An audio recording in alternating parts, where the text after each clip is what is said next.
महादेव दोस्तों, कैसे हैं आप सब लोग। ऐसे होप आप सारे के सारे लोग बहुत ज्यादा अच्छे होंगे। मैं भी काफी ज्यादा अच्छी हूँ। एंड आज है हमारा 90 डेज योगा चैलेंज का डे 53 एंड कल ही हमने चालू किए हैं खड़े होकर करने वाले योगा। इससे पहले जो हम सारे योगा कवर कर चुके हैं उसमें रहेंगे पेट के बल लेट कर करने वाले योगा, पीठ के बल लेट कर करने वाले योगा एंड बैठकर करने वाले योगा। अगर आपको मेरे ये सारे योगा देखने हैं तो आप मेरी वीडियोस में जाकर देख सकते हैं, क्योंकि चैलेंज चालू है तो वीडियोस में मेरे सारे के सारे योगा आपको ऊपर ही मिल जाएंगे। सो आज हम जो आसन करने वाले हैं उस आसन का नाम है वृक्षासन। एंड जो वृक्षासन है इसे ट्री पोज भी बोलते हैं। वृक्षासन दो नामों से लेकर बनाया गया है। वृक्ष यानी कि पेड़ एंड आसन यानी कि मुद्रा, यानी कि हमको अपने आप को एक पेड़ की स्थिति में खड़ा करना पड़ता है। जैसे पेड़ एकदम सीधा खड़ा रहता है उसी तरह हमें भी हमारा बैलेंस बनाकर सीधा खड़ा रहना पड़ता है।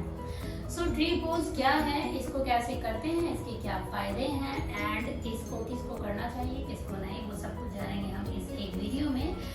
तो सबसे पहले हम ये देख लेते हैं कि इस आसन को करते कैसे हैं। इस आसन को करने के लिए आपको क्या करना है, अपने घर में कहीं पर भी मैट बिछा लें एंड कोशिश करें कि आसन आप मॉर्निंग में ही करें। अगर आप किसी कारणवश मॉर्निंग में नहीं कर पाते हैं तो रात के समय में भी यानी इवनिंग के समय में भी खाना खाने से कम 4 से 5 घंटे आपको पहले करना है ये आसन। एंड मेक श्योर कि आप अच्छे से फ्रेश हो रखे हो इस आसन को करने से पहले।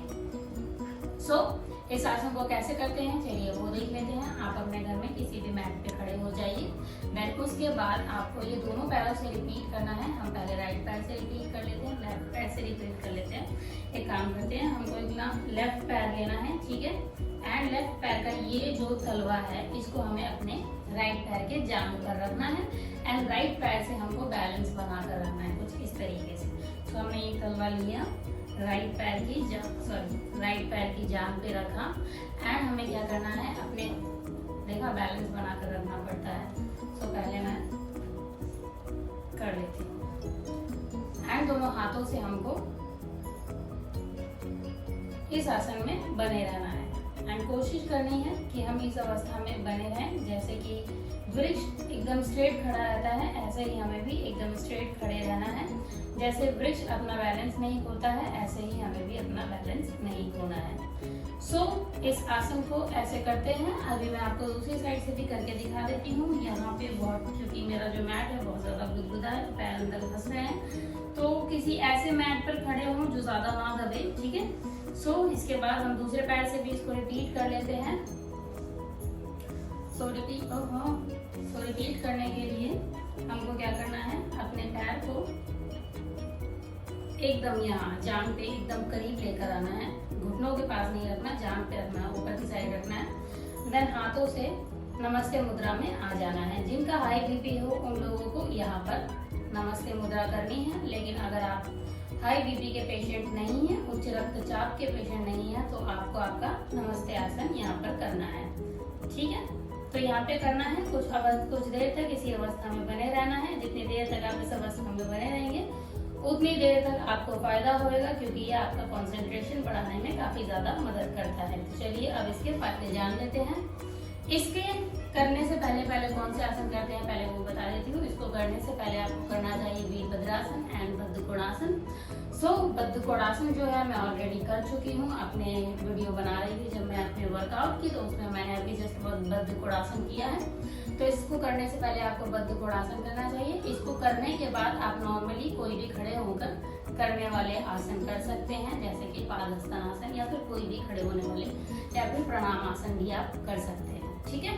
तो अब इसके फायदे क्या हैं, आपने जिस तरीके से देखा कि जैसे हमको क्या करना है, हमको एक बैलेंस बनाकर रखना है। हम बार बार गिर जाते हैं, ये जो भी हमारा पैर जो है बार बार इधर उधर होता है, तो हमको एक बैलेंस जो है क्रिएट करना है। जब आप बैलेंस क्रिएट करते हैं, संतुलन क्रिएट करते हैं, तो वो संतुलन से आपका शारीरिक ही नहीं होता, आपका दिमागी भी होता है। ये आपके अंदर शारीरिक एंड दिमागी दोनों के दोनों संतुलन को सुधारता है, दोनों के दोनों संतुलन को अच्छा बनाता है, आपके कंसंट्रेशन को अच्छा बनाता है, आपकी एकाग्रता में बहुत ज्यादा सुधार लेकर आता है। इसके अलावा ये आपके टखनों के लिए, आपके एड़ियों के लिए, आपके घुटनों के लिए, आपकी हिप ओपनिंग के लिए, आपकी थाइस के लिए, ये सारी चीजों के लिए काफी ज्यादा फायदेमंद है। ये इन सब को मजबूत करता है। ये आपकी थाइस को मजबूत करता है, आपके घुटनों को मजबूत करता है, टखनों को मजबूत करता है, पैरों को मजबूत करता है तथा आपके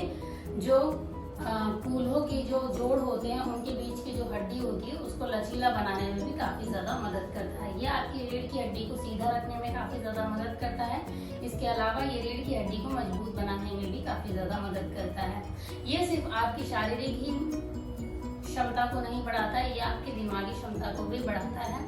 ये आपके दिमाग से रिलेटेड, जैसे जिन लोगों को बहुत ज्यादा डिप्रेशन होता है, बहुत ज्यादा डिप्रेशन नहीं, माइल्ड डिप्रेशन, ज्यादा डिप्रेशन हो तो आपको डॉक्टर की सलाह लेनी चाहिए, लेकिन अगर माइल्ड है तो आप योगा कर सकते हैं। तो माइल्ड डिप्रेशन में जिन लोगों को ज्यादा टेंशन या तनाव बना रहता है उन लोगों को ये आसन करना चाहिए, क्योंकि ये दिमागी शांति के लिए काफी ज्यादा फायदेमंद आसन है। जिन लोगों का किसी भी चीज में ध्यान नहीं लगता है उन लोगों को भी ये आसन करना चाहिए, क्योंकि ध्यान लगाने के लिए आपकी एकाग्रता को भी बढ़ाता है। इसके अलावा ये संतुलन को बढ़ाता है। जिन लोगों के जीवन में ठहराव नहीं है, अगर आपको अपनी जिंदगी में ठहराव चाहिए तो भी आपको ये आसन करना चाहिए। ये काफी ज्यादा फायदेमंद आसन है। जिन लोगों को ये आसन नहीं करना चाहिए, जिन लोगों को उच्च रक्तचाप है, जिन लोगों का बीपी हाई रहता है, उन लोगों को ये आसन नहीं करना चाहिए। जिन लोगों के घुटने या पैरों में किसी प्रकार की चोट लगी हो या काफी ज्यादा दर्द रहता हो उन लोगों को भी ये आसन नहीं करना चाहिए।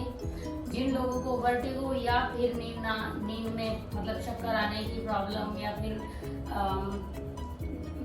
हाई बीपी की प्रॉब्लम या फिर ब्लड, जिनका ब्लड बहुत जल्दी हाई हो जाता है, उस चीज की प्रॉब्लम रहती है या बार बार चक्कर आता है, उन लोगों को भी ये आसन नहीं करना चाहिए। क्योंकि अगर आपको वर्टिगो का इश्यू है, अगर आपको बार बार चक्कर आते हैं तो आप ये आसन करते वक्त गिर सकते हैं, आपको किसी भी प्रकार की चोट लग सकती है। इसीलिए वर्टिगो वाले पेशेंट को इस आसन को अवॉइड करना चाहिए। कितनी देर तक करना चाहिए? शुरुआती दौर में आपसे जितनी देर हो सके, 10 सेकंड 20 सेकंड उतनी देर तक करिए। बाद में इसको बढ़ाकर आप 1 से 2 मिनट तक भी रख सकते हैं। जितनी देर तक रखेंगे उतनी देर तक आपका दिमागी एंड आपका बॉडी का संतुलन बनेगा, एंड जब संतुलन बनेगा तो आपकी जिंदगी में अपने आप सुधार आएगा। तो ये आपके लिए बहुत ज्यादा बेनिफिशियल है। तो इसीलिए आप इसे बाद में बढ़ाकर 1 से 2 मिनट तक भी कर सकते हैं। इससे ज्यादा भी करना चाहे तो कर सकते हैं। तो क्योंकि मैंने इस आसन के सारे फायदे आपको बता दिए हैं, कैसे करना है वो भी आपको बता दिया, सब कुछ बता दिया है, एंड इसीलिए मैं अपना आज का आसन का वीडियो करते हुए यहीं पर खत्म। Thank you so much guys for watching my video. Stay connected. कल हम फिर मिलेंगे नए आसन के साथ। तब तक के लिए take care, have fun, bye bye and Har Har Mahadev.